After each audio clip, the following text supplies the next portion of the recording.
तो नमस्कार दोस्तों, स्वागत है आपका हमारे इस YouTube channel the comeback academy में। तो दोस्तों, हमने प्रीवियस लेक्चर में संख्या पद्धति के बारे में पढ़ा था। उसी को हम आगे उसका पढ़ाई करेंगे और जिसमें हम कुछ कुछ एग्जाम्पल और देखेंगे। जैसे हमने पढ़ा था संख्याओं के प्राकृतिक संख्याओं के सीरीज़ को जोड़ना, है ना। उसके कुछ कुछ एग्जाम्पल है, उसको हम आज देखते हैं। जैसे क्वेश्चन है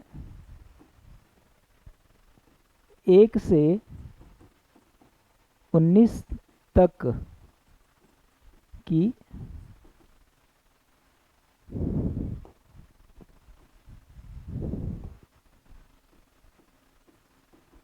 विषम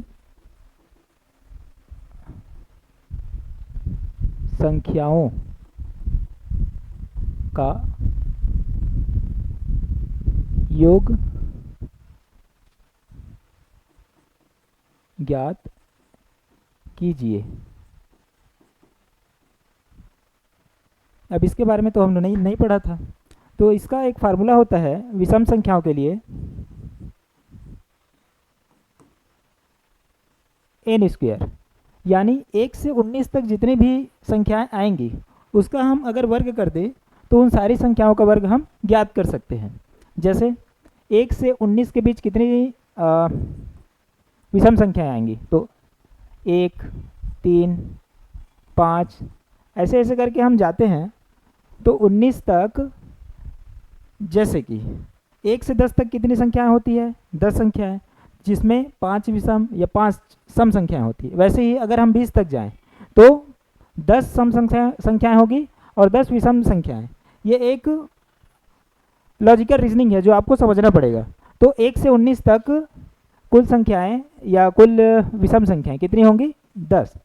तो इसका जब हम योग ज्ञात करते हैं तो इसका फार्मूला होता है एन स्क्वायर। तो एन स्क्वायर, तो इसका मान रख देने पर 10 का स्क्वायर यानी 10 का घात 2, जिसका मान है 100 या फिर 100।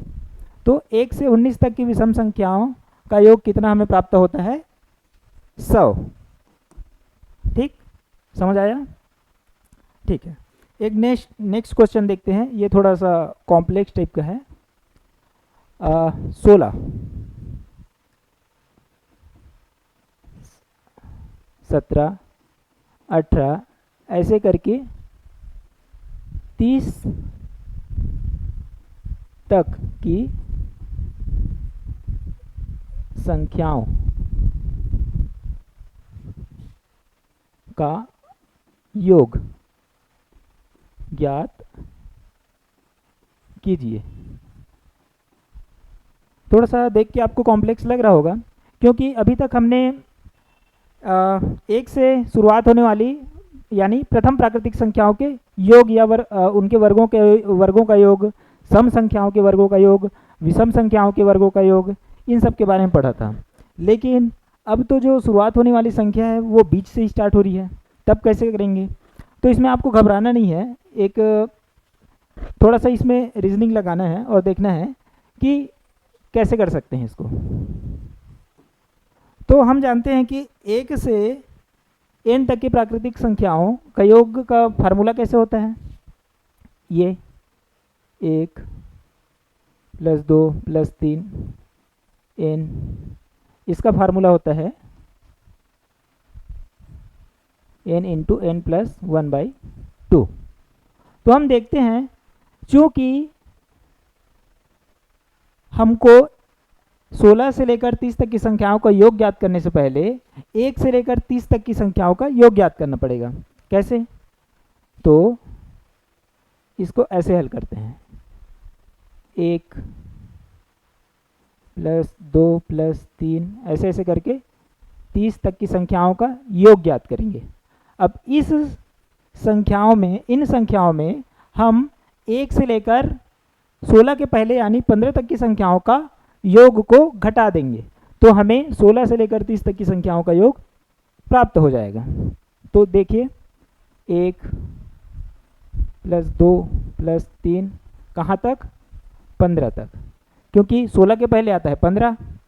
तो आगे अब फार्मूला में पुट कर देते हैं, तो क्या होगा, यहाँ n का मान क्या है 30, 30 प्लस 1/2 माइनस यहाँ पे n का मान है 15, 15 प्लस 1/2,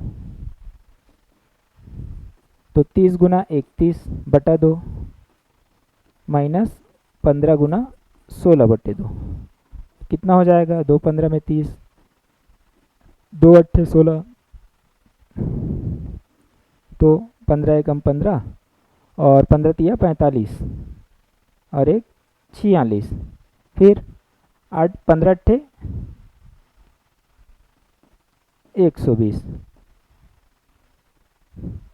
तो इसको जब हम घटाएंगे तो इसका मान आता है 6 में 2 गया 4 और 4 में गया 3, 345। ये आपका आंसर हुआ। ये दिखने में थोड़ा सा कॉम्प्लेक्स ज़रूर लग रहा है, लेकिन ये इजी है। अगर आप इस प्रश्न को थोड़ा सा समझने का प्रयास करेंगे तो ये आपके लिए एग्ज़ाम में इजी जाएगा। और ऐसी आपको क्वेश्चन किसी बुक वगैरह में मिले तो बिल्कुल इसको बनाने का प्रयास कीजिए, अच्छा क्वेश्चन है।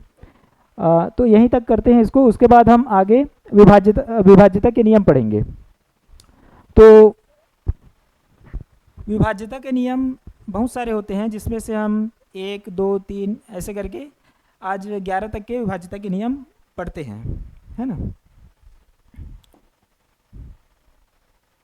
तो सबसे पहले हम 1 पे आते हैं, संख्या 1। 1 मिनट, हेडिंग डाल लेते हैं थोड़ा सा।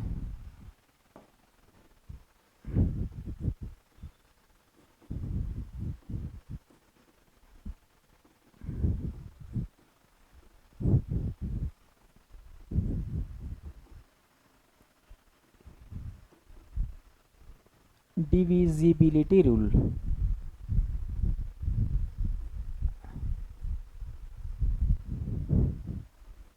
हाँ, तो इसके अंतर्गत सबसे पहले हम 1 की बात करते हैं।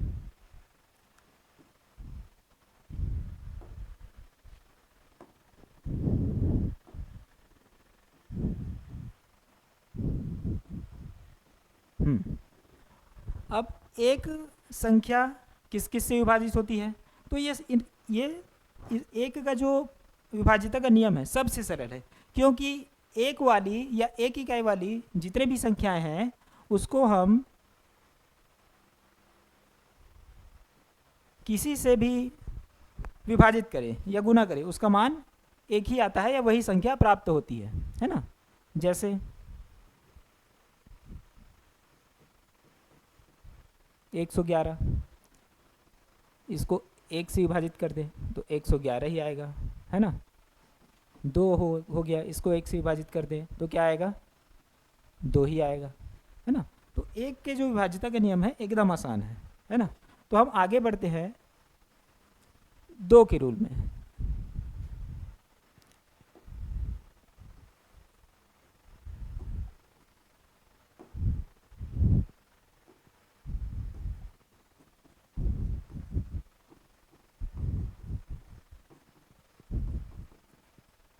दो से विभाज्य, तो कौन कौन सी ऐसी संख्याएं हैं जो 2 से विभाज्य होती है, तो वे संख्याएं जिनके अंत में सम संख्याएं हों, वे सारी संख्याएं 2 से पूरी तरह विभाजित होती है। जैसे 2 4 6 8 532 4840, है ना, 386, ये सारी संख्याएं, मतलब जिस भी संख्या के इकाई में सम संख्या आएगी वो सारी संख्याएं 2 से पूरी तरह विभाजित हो जाएगी, है ना।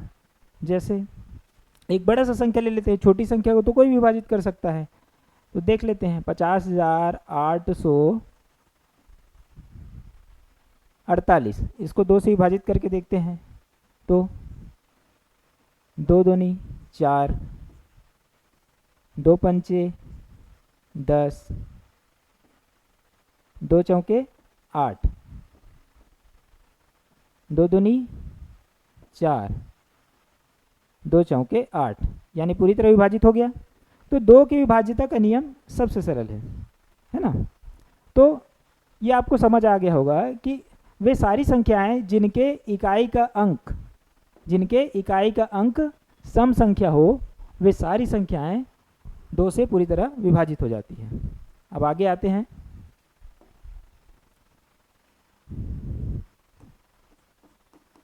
संख्या 3 के नियम में, या 3 से विभाज्य।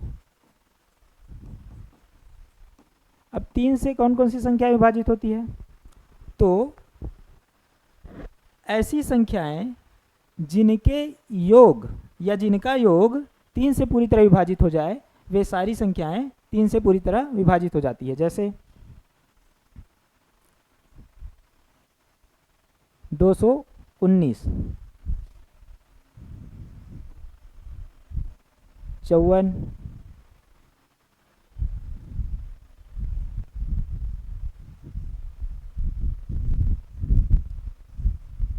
546, है ना।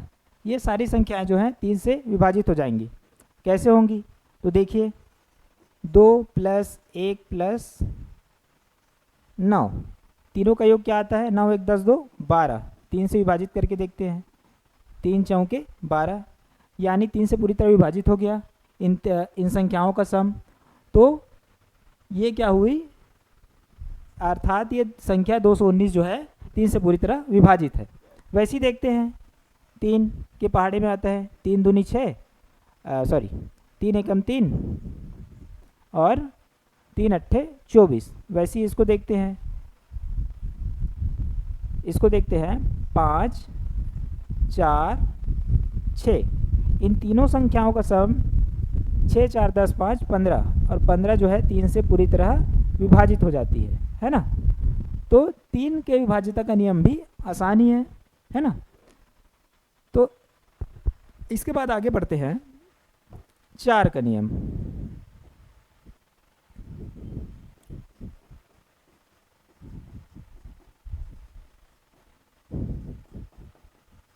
चार से विभाज्य।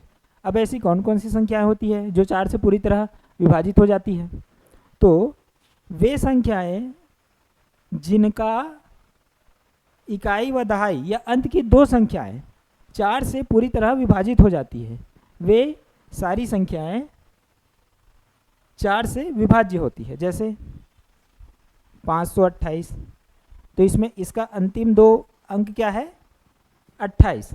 तो ये जो है 4 से पूरी तरह विभाजित हो जाती है। 4 7 28, यानी ये संख्या 4 से पूरी तरह विभाजित हो जाएगी। चलो करके भी देख लेते हैं। 4 528, 4 एकम 4, 4 तिया 12, है ना, और 4 दूनी 8, यानी ये 4 से पूरी तरह विभाजित हो गई।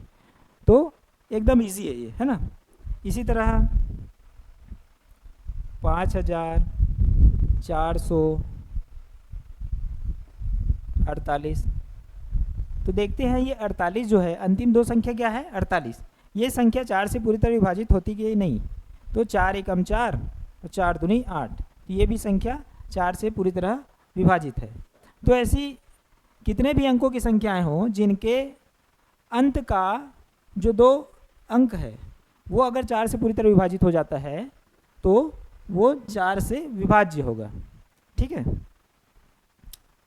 तो ऐसी कुछ एग्जाम्पल हम और देख लेते हैं। जैसे 216, इसको देखते हैं। तो ये 4 चौके 16, ये भी विभाजित हो जा रहा है पूरा, है ना। तो ये संख्या भी 4 से पूरी तरह विभाजित है। फिर आगे हम देखते हैं 5, संख्या 5 के बारे में।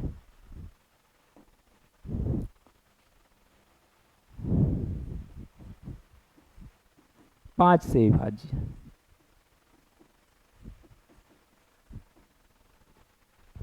इसमें बहुत ज़्यादा दिमाग नहीं लगाना है। इसमें आपको ये देखना है कि वे संख्याएं जिनके अंत में 0 या फिर 5 आए, ऐसी सारी संख्याएं 5 से पूरी तरह विभाजित हो जाती है। या फिर आसान शब्दों में इसको ऐसे बोल सकते हैं कि जो भी संख्या 5 की गुणज है वो 5 की गुणज जो भी संख्याएं 5 की गुणज है वे सारी संख्याएं क्या होंगी, 5 से पूरी तरह विभाज्य होगी। 5 दूनी 10, 5 तिया 15, 5 चौके 20, 5 पचे 25, ऐसी जितनी भी संख्या है जिसके पीछे 5 हो या 0 हो वे सारी संख्याएं, जैसे 8235 ये, ठीक है। इसके बाद हम आते हैं अंक 6 पर।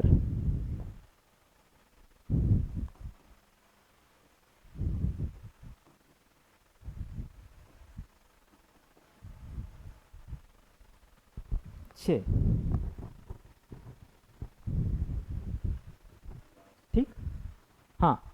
तो 6 से कौन कौन सी संख्याएं विभाजित होगी, तो हाँ, तो वे संख्याएं जिनकी जो 2 व 3 दोनों से विभाजित होती है वे संख्याएं 6 से पूरी तरह विभाजित हो जाती है ना। क्यों 2 और 3 से, क्योंकि ये 2 और 3 6 के क्या होते हैं, फैक्टर होते हैं, गुणनखंड होते हैं, है ना। तो जो भी संख्याएं 2 से पूरी तरह या 2 और 3 से पूरी तरह विभाजित हो जाती है वही संख्याएं 6 से भी विभाज्य होगी। जैसे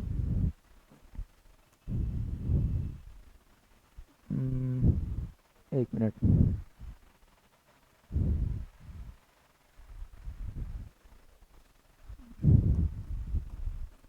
216, 120 या इसी को उल्टा करते 102, है ना। इसको विभाजित करके देखते हैं। तो 2 से विभाजित करने वाली संख्याएं तो हमें पता है कि जिनके पीछे या जिनके इकाई अंक में सम संख्या हो वे सारी संख्याएं तो 2 से विभाजित हो जाती है। लेकिन 3 से विभाजित करने के लिए देखते हैं पहले कि 2, 1 और 6 यानी 216 के जो 3 अंक हैं उनका योग जो है 3 से विभाजित होता है कि नहीं। तो 6 1 7 2 9 बटा 3, तो 3 तिया 9 विभाजित हो गया। 120 में भी सेम करके देखते हैं, 1 + 2 + 0, है ना। तो हुआ कि नहीं, 1 + 2 अर्थात 3, है ना। 3 बटा 3 किए तो 1। उसी प्रकार 102 भी 1 + 0 + 2 2 1 3 और 3 से ये भी पूरी तरह विभाजित हो जाएगा। अर्थात वे सारी संख्याएं जो 2 से भी और 3 से भी पूरी तरह विभाजित हो जाती है वो 6 से भी विभाज्य होगी। और ये सम संख्याएं ही होगी। क्यों? क्योंकि ये संख्याएं 2 से विभाज्य होती है और 2 से वही संख्याएं विभाज्य होती है जिनके अंत में सम संख्याएं होती है। तो 3 से विभाज्य होने वाली ये सारी संख्याएं सम संख्याएं ही होंगी। ठीक है, ओके।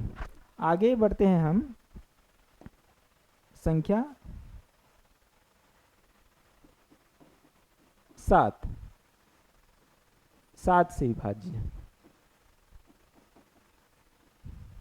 हाँ, तो 7 से विभाज्यता का नियम थोड़ा सा दूसरे नियमों की अपेक्षा थोड़ा सा कॉम्प्लेक्स है, थोड़ा सा कठिन है बोल सकते हैं। इसके तहत तो कोई भी संख्या या कोई भी 3 अंकों की संख्या, ये ज़्यादातर 3 अंकों की संख्या या उसके बाद की संख्याओं पर लागू होती है। जैसे कोई संख्या ले लेते हैं, जैसे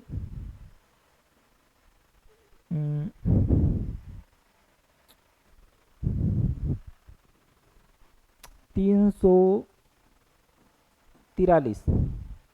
ये देखते हैं कि संख्या 343 7 से विभाज्य है कि नहीं।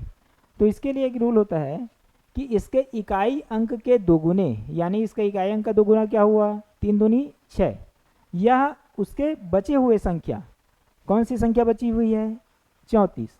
तो 34 में से इकाई अंक के दोगुने को घटा देने पर जो आने वाली संख्या है, 14 में 6 गए क्या होता है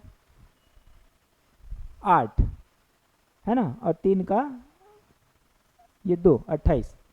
अब ये जो संख्या है यानी इकाई अंक के दोगुने को जब उसके पहली जो बची हुई संख्या से घटा देने पर जो संख्या प्राप्त होती है, अगर वो संख्या 7 से पूरी तरह विभाजित हो जाती है तो वो संख्या 7 से पूरी तरह विभाजित होगी। तो 28 जो है 7 से विभाजित करने पर 7 चौके 28 आता है ना। तो ये संख्या जो है 7 से पूरी तरह विभाजित हो जाएगी, है ना। तो रूल आसान है, थोड़ा सा समझना पड़ेगा आपको या थोड़ा सा याद रखना पड़ेगा। एक आध और संख्या देख लेते हैं, कोई संख्या जो विभाजित हो पाती है कि नहीं। 428 है ना, ये संख्या होती है कि नहीं। तो क्या होता है, 8 दूनी 16 है ना। फिर संख्या क्या बची, 42। तो 42 में 16 जब घटाते हैं तो 12 में 6 गया 6 और 4, 3 में 1 गया 2, 26/7। तो 7 से ये संख्या जो है 26 है, पूरी तरह विभाजित नहीं होती है ना। तो ये संख्या जो है 428 है, 7 से पूरी तरह विभाजित नहीं होगी, है ना। फिर एक आध संख्या और देख लेते हैं।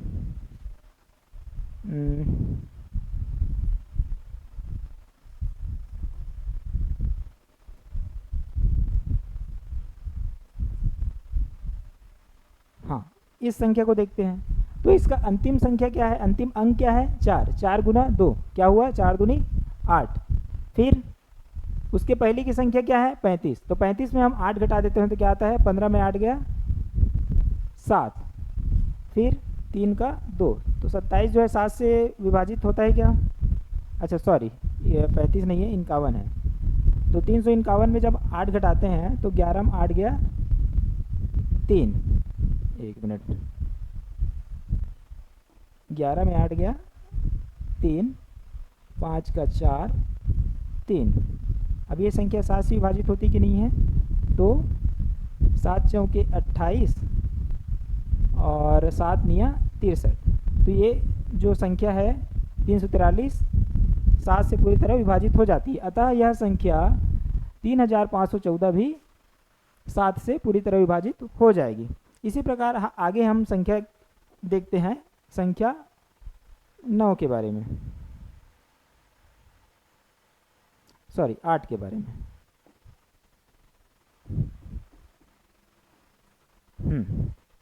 8 से विभाज्य। तो ऐसी कौन कौन सी संख्याएं होगी जो 8 से पूरी तरह विभाजित होगी। तो ऐसी संख्या जिसके अंतिम 3 अंक 8 से पूरी तरह विभाजित हो जाते हैं, वे संख्याएं 8 से पूरी तरह विभाजित होंगी। क्योंकि छोटी संख्याओं को तो हम 8 से ऐसी विभाजित कर सकते हैं, लेकिन कुछ बड़ी संख्याएं आएंगी हमारे सामने जिसको हल करने के लिए उसके 3 अंकों को देखना पड़ेगा कि अंतिम का 3 अंक जो है 8 से पूरी तरह विभाजित हो रहा है कि नहीं। तो देखते हैं। तो इसमें एक संख्या लेते हैं 97,128। तो इसको देखते हैं, अंतिम का 3 अंक को देखते हैं, है ना। तो 128 जो है 8 से विभाजित होता है कि नहीं। तो 8 एकम 8, 8 6 का 48 चला गया। मतलब ये 3 अंक अगर 8 से पूरी तरह विभाजित हो जाता है तो आता है यह संख्या 97,128 जो है 8 से विभाज्य है। समझ आ गया होगा, ठीक है। उसके बाद एक आध और अंक ले लेते हैं, जैसे 5,240, ये भी अंक, इसको भी देखते हैं। तो 240 जो है इसको 8 से विभाजित करके देखने पर 8 तिया 24, 8 शून्य में 0। तो ये संख्या इसकी अंत की 2 संख्या है, 3 संख्या जो है 8 से पूरी तरह विभाज्य है। अतः 5,240 जो है ये भी 8 से पूरी तरह विभाज्य संख्या है, ठीक है। इसके बाद हम आते हैं 9 के नियम पे। संख्या जो है 9,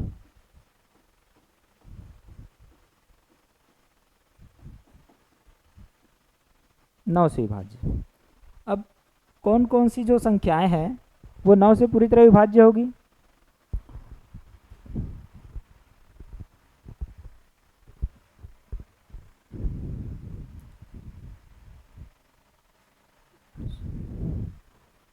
हाँ, तो ये रूल भी संख्या 3 के जैसे ही है। तो वे संख्याएं जिनके अंकों का योग 9 से पूरी तरह विभाज्य हो, है ना। तो वे संख्याएं 9 से पूरी तरह विभाज्य हो जाती है। जैसे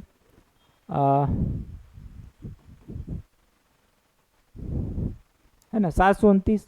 इसको देखते हैं तो 7 + 2 + 9, 729। तो 7 2 9 और 9 9 18। तो 18 जो है 9 से विभाजित होती है कि नहीं, तो 9 दूनी 18। ठीक है, ठीक। आगे एक आध और संख्या देखते हैं। तो 729 जो है 9 से पूरी तरह विभाज्य है। उसके बाद एक आध और संख्या देखते हैं।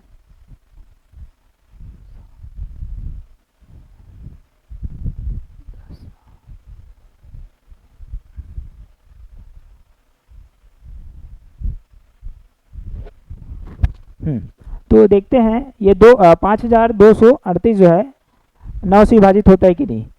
तो 5 + 2 + 3 + 8, तो 5 2 7, 7 3 10 8 18। तो 18/9। तो ये भी संख्या जो है 9 से पूरी तरह विभाज्य है। इन संख्याओं का योग 9 से पूरी तरह विभाज्य है, अतः 5238 भी 9 से विभाज्य होगा। ठीक है, अब आगे हम आते हैं 11 के नियम पर। ठीक है,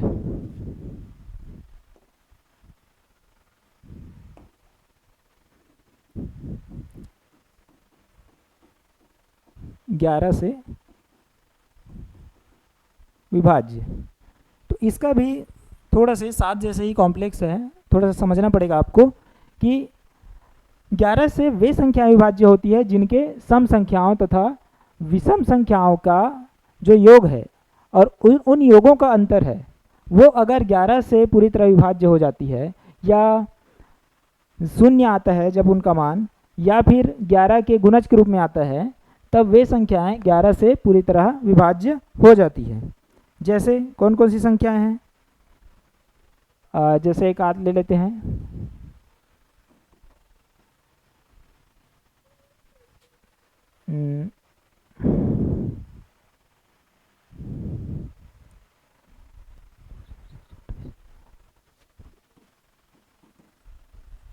इन दो संख्याओं को देखते हैं। तो 8 और 7 और 3, और इधर 2 और 5, ये 3 विषम अंकों की संख्याएं हैं। तो देखते हैं 8 + 7 + 3 माइनस 5 + 2, 8 7 7 3 10 8 18 माइनस 5 2 7, 18 में 7 गया 11। अब इस 11 को 11 से भाग देते हैं तो हमारा जो आंसर आता है 0। तो हमने क्या पढ़ा था कि जब भी इनके सम संख्याओं या विषम संख्याओं के अंकों के योग के अंतर को जब 11 से विभाजित किया जाता है तो उसका मान जो है 0 या फिर 11 का गुना जाना चाहिए, तब वे संख्याएं 11 से पूरी तरह विभाज्य होती है। वैसे ही और संख्याएं देख लेते हैं, है ना। तो इसमें भी सम संख्याओं का जोड़ा क्या है, 2 + 2, है ना, माइनस 7 + 8, तो 7 8 15 और 2 और 2 4, यानी इसको ऐसे माइनस करें चाहे ऐसे, आंसर पॉजिटिव में आना है। 15 में 4 गए 11, और 11 में जब हम 11 को डिवाइड करते हैं तो इसका मान जो आता है 0। ठीक है, अर्थात ये संख्या जो है 2728 ये भी 11 से पूरी तरह विभाज्य होगी। ठीक है,